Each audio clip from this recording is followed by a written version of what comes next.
Welcome back to Vike Podcast. I have my friend Ian here. We are going to talk about the Minnesota Vikings last preseason game, which was technically yesterday, and specifically Murray. And I bring Ian here because Murray spent time with the Cardinals, and Ian is a Cardinals fan, and he knows Murray like the back of his hand. And we're going to sort of dissect kind of how he looked. Well, let me first welcome Ian. Ian, welcome to the show.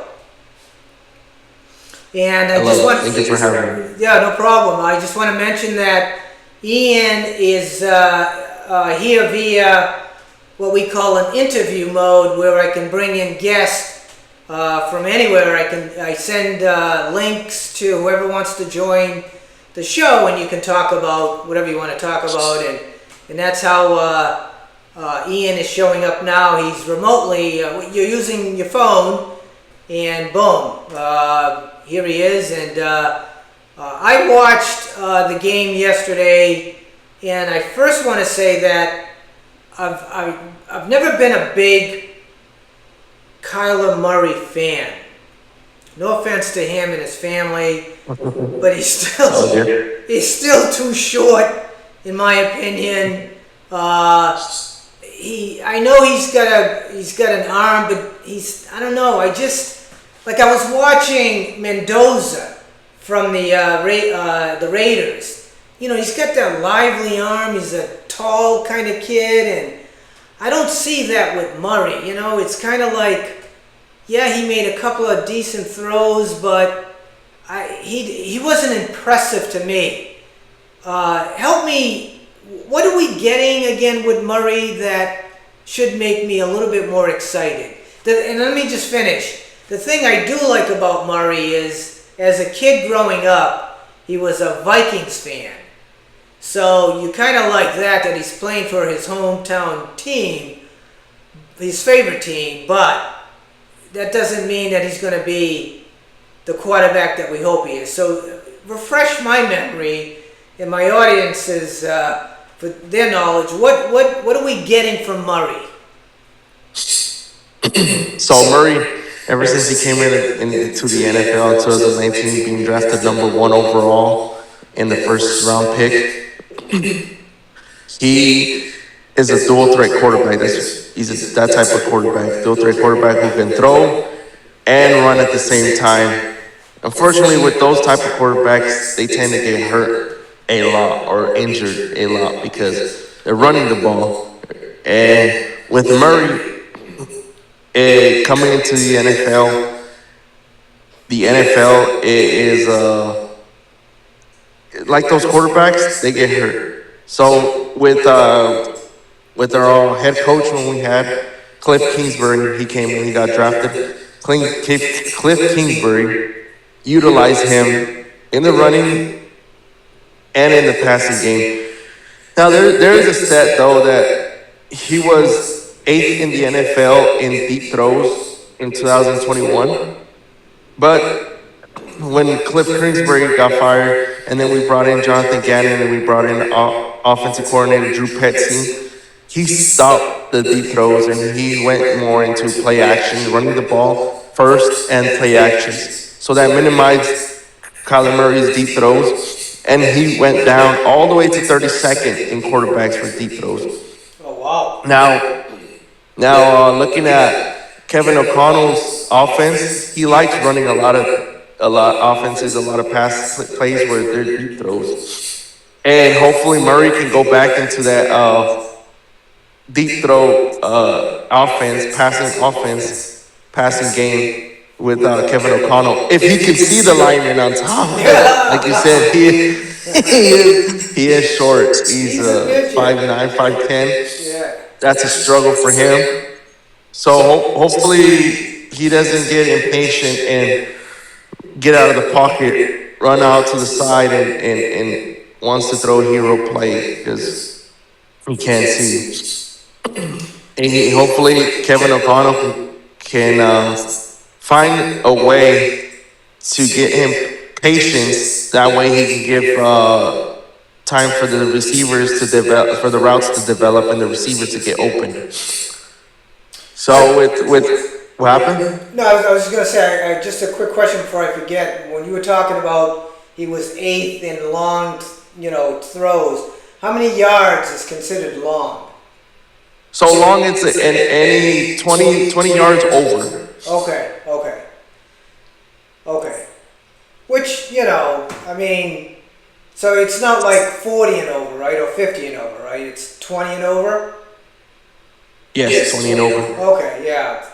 And so when he changed to Gannon, he started doing checkdowns, that kind of throws? Checkdowns, play actions, yes. No, you didn't see that much of a deep passing game with Drew Petzing, the offensive coordinator. So when you were watching Murray when he was throwing deep throws, did you feel like he had the arm strength to get it there, in your opinion? Yes. There is a lot of, like that game with the Buffalo Bills and the Arizona Cardinals, when he threw it to DeAndre Hopkins, and Hopkins it was covered by 3 defenders. Okay. And he still got it there, no problem. He still has it there, yes. Okay, all right. Well, the Vikings, they have Justin Jefferson and Jordan Addison. Those 2 wide receivers, I believe, are the best 2 tandems like in all of the NFL now. It's a biased opinion, but they can go deep. They can go deep, especially Addison. Addison is a really good deep running receiver. Jefferson is more of a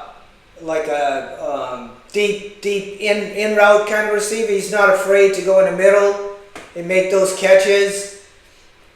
But between those 2, and then a guy that's really starting to show up for us is Miles Price. And last year I did a whole podcast on him because he was our punt returner, and he'll be our punt returner this year. And he looked unbelievable last year, but as a receiver, he didn't do much last year. But he's starting to show up as a receiver this year. He made this incredible one-handed touchdown catch yesterday that really shows his talent. So I think with Addison, with Jefferson, and with Miles Price, if we have Kyler Murray step up and be the quarterback that we hope he's going to be, and if Coach O'Connell lets him throw long and not just check down, then we could have a very, very good offense. And our defense is very strong. We actually knocked out Jason Dart. I don't know if you saw did you see that replay? Yes, I did. The running back Tyrone Tracy was supposed to pick up the blitz. Yeah. And he did it. No. And there you go. The DB goes and blitzes, and he just hits Jackson Dart. Perfect quarterback hit because he didn't use his head. He didn't drive him into the ground. It was just a quick pop, and it jolted him, and he had to go in for concussion protocol. So that was a good play, and you're going to see a lot of that with the Vikings this year. The other player that I was watching, we drafted. I think he was 3rd round draft pick. Number 41, Goldie, is how you pronounce his last name. He's a really strong linebacker. And you played linebacker, right, in high school? Yes, sir. Yeah, he looks like he's going to be a player. He's smart, good range from sideline to sideline. So he's going to step in when either Cashman or the other linebacker goes out. So Wilson, number 55, he played lights out last year, got a big extension.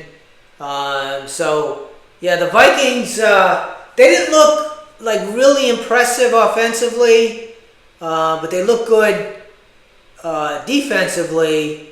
But the next game is going to say a lot because we're going to see a lot more of Murray. We did see McCarthy. He looked like the same old McCarthy He threw a couple, over the head throws again. He's getting back to those where he throws 2 feet over the receiver's head. And I think that's part of the reason why they chose Murray, because McCarthy is still so inconsistent. He's got the strong arm, but he's got to tone it down a little bit and hit receivers, in the chest or, in the hands, not, the overthrows. Those hurt, especially when it's like 3rd and 4 and you got to have it. So that's kind of what I saw with yesterday's game. Saturday, I'm actually going to be at the game, so that's going to be fun.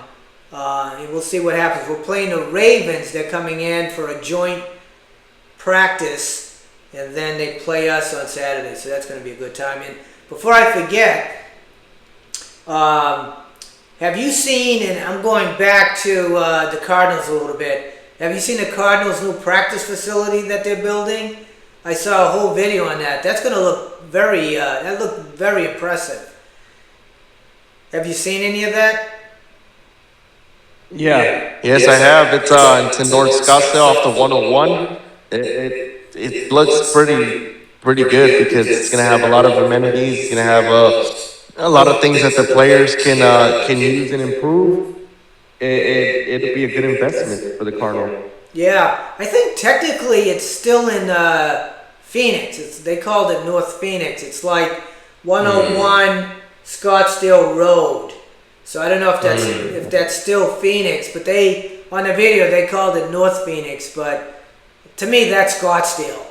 Anytime you're near Scottsdale Road, to me that's Scottsdale. So, but getting back to the Vikings, we have our first regular season game against the Packers, and I want to do a shout out to the people. I sold my tickets. I'm a season ticket holder, and I have 2 sections, and both of my sections have already sold to whoever bought the tickets. I don't know if they're Packer fans or not. Probably are, but thank you, Packer fans, for buying my tickets.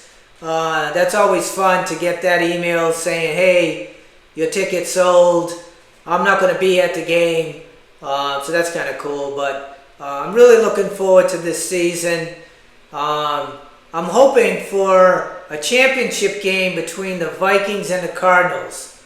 I think that's what we're both looking for. What do you think? Hey, I'm hyped. I'm excited. That's what I'm looking for as well. Yeah, that's going to be fun.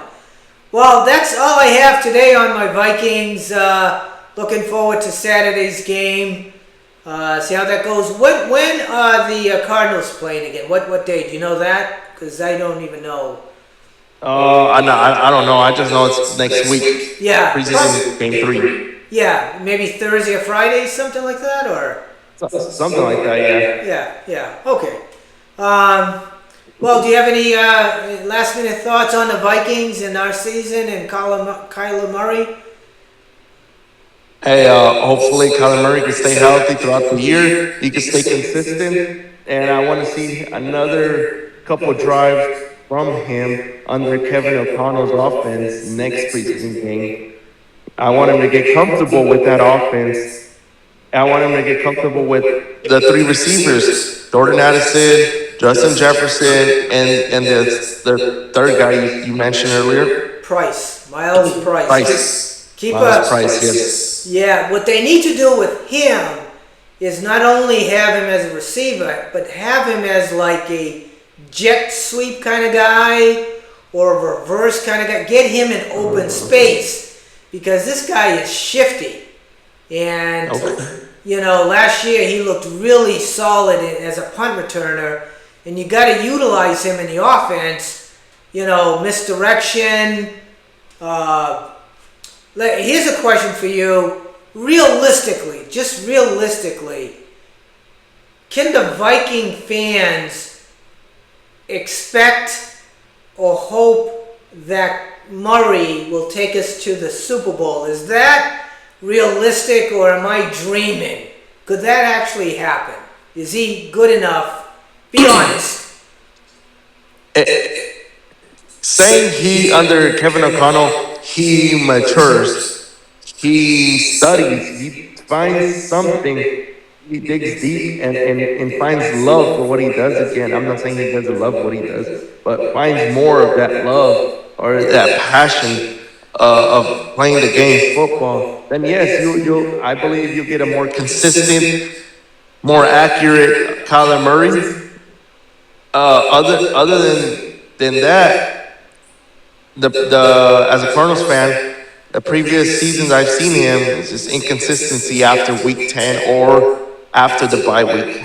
So he has to dig deep, find that passion, that love again for the game, and mature. Once he finds that, once he does that, under Kevin O'Connell, I think you have a Super Bowl winning team and a Super Bowl caliber quarterback. Well, and I like what you said about the bye week, because you said that last time too, that he tends to change after the bye week. He starts to decline after the bye week. So I'm going to keep my eye focused on the bye week and see how he does. Here's a question for you, because most people, we're good when things go our way, right? We're happy. It's when things don't go our way that the challenge, becomes a challenge. So my question to you with Murray is, when things don't go his way, does he change? Does he pout? Can he bounce back? Is he that kind of a person from what you know of Murray? From what now I know of Murray, when he does a mistake, like throws a pick, throws an interception or something, he tends to get frustrated, and he gets frustrated with the coach. Obviously, the play caller, which in this case would be Kevin O'Connell. Am I right? Kevin O'Connell is the play caller. Yes. Yeah, he tends to get frustrated with the play caller. He doesn't have that bounce back instinct of saying, okay, this needs to go back. He gets frustrated, he blames, and he after the game he just like puts his head down and shuts off. Which again, I go with the maturity and digging deep into himself and finding that game, that love, that passion again. That's what he needs to do. Hopefully, a change of environment or a change of team, change of coach might help. Well, that's what I didn't want to hear, and I appreciate the truth, because that's huge. Because you're going to have adversity. Things are not going to go your way, and here's another question for you: has Murray in the past ever got into an argument with coordinators or coach? Is he that kind of because sometimes these like players, these like prima donnas, that first overall pick, you can't tell me what to do kind of an attitude, and they get into a fight. Has he ever done that? From what you know? Yes, especially when he was starting in the league. He would always get in arguments with Cliff Kingsbury. Now, after when Jonathan Cannon came in, he kind of settled down, but he still gets into arguments and stuff. Things don't go his way. He gets frustrated. He has that frustration, and so he just shuts down, puts his head down, shuts down. And it's up to the defense to help out the offense, and that's not good. Yeah, that's not what I wanted to hear, but that it is what it is. The only good news, I guess it's good news, I'm assuming McCarthy is going to be the backup.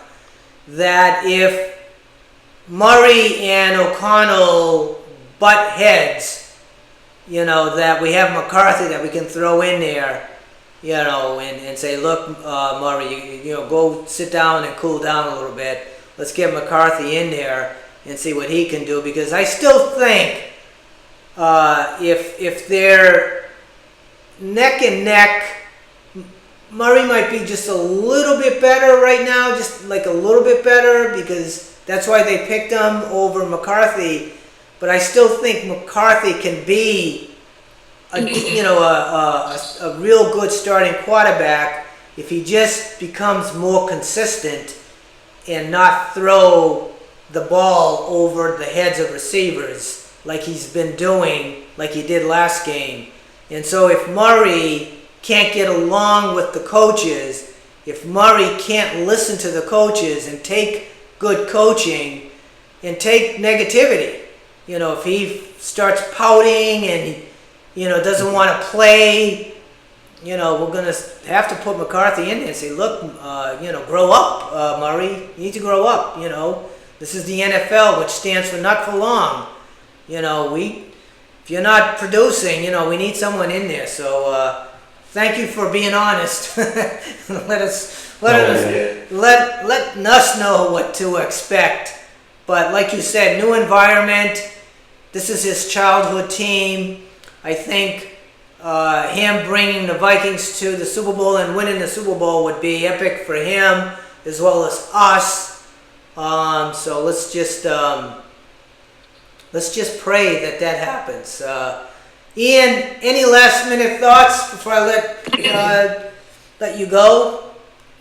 Yes, say hypothetically, Kyler Murray doesn't. It's not a good for the Vikings, and Mike McCarthy does not evolve to what you want to this year. Would you be open to the Vikings perhaps drafting a quarterback in next year's draft? So I am a big believer, because the quarterback position is so important.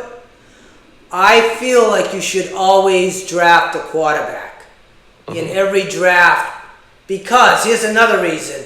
Who's the greatest quarterback of all time according to most people, right? Tom Brady, right? Right? What round was he drafted in? The sixth round. Sixth round, okay? So you could find the next Tom Brady in the sixth round if you have to. So if you feel like there's a quarterback that could be the answer, you got to go and get a quarterback. So I'm a big believer that you should always draft a quarterback. Unless you have a Tom Brady already on your roster, which we haven't yet. And I'm not, I don't think Murray's going to be the answer. I don't think McCarthy's going to be the answer. So that's a good question. So I believe you should always draft a quarterback. How about you? Do you think the Cardinals should always draft a quarterback, or do you think they're good right where they are right now? The season's barely starting. I have yet to see more of Beck. I have yet to see more of Brissett under Michael Ford. Under the previous regime with the offensive coordinator Drew Petzing, we won under Brissett and the offense. We won one game, we lost 12. And he still managed under all those losses. He still managed to put Michael Wilson as a 1,000-yard receiver. Marvin Harrison Jr. We still need to see more of him. Depending on how the season pans out, if Brissett doesn't do good and just loses, even with another offensive play caller, and they don't put Beck in, I wouldn't be opposed to drafting another quarterback and having that competition. Good point. Yeah, competition. I forgot. Should always have competition, because it does bring out the true player in a player. Totally agree. Well, Ian, thank you as always for joining me in this Viking podcast. Stick around, because after I close out this podcast, I do have a couple of questions for you. But thanks again. And we have another week of preseason games that we can analyze and see, who's going to rise to the top. I want to take a look at, in your division, the other teams, the Rams, the Seahawks, the 49ers. Let's see what they look like.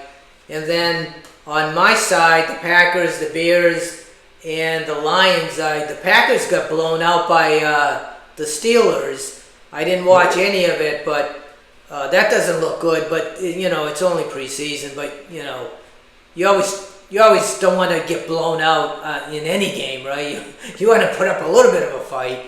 I think they lost like 28-6, or the Packers. So I don't know how they're going to look this year. But thank you so much. Stick around, and I'm just going to close out this podcast. Yeah, thanks again. Thank you.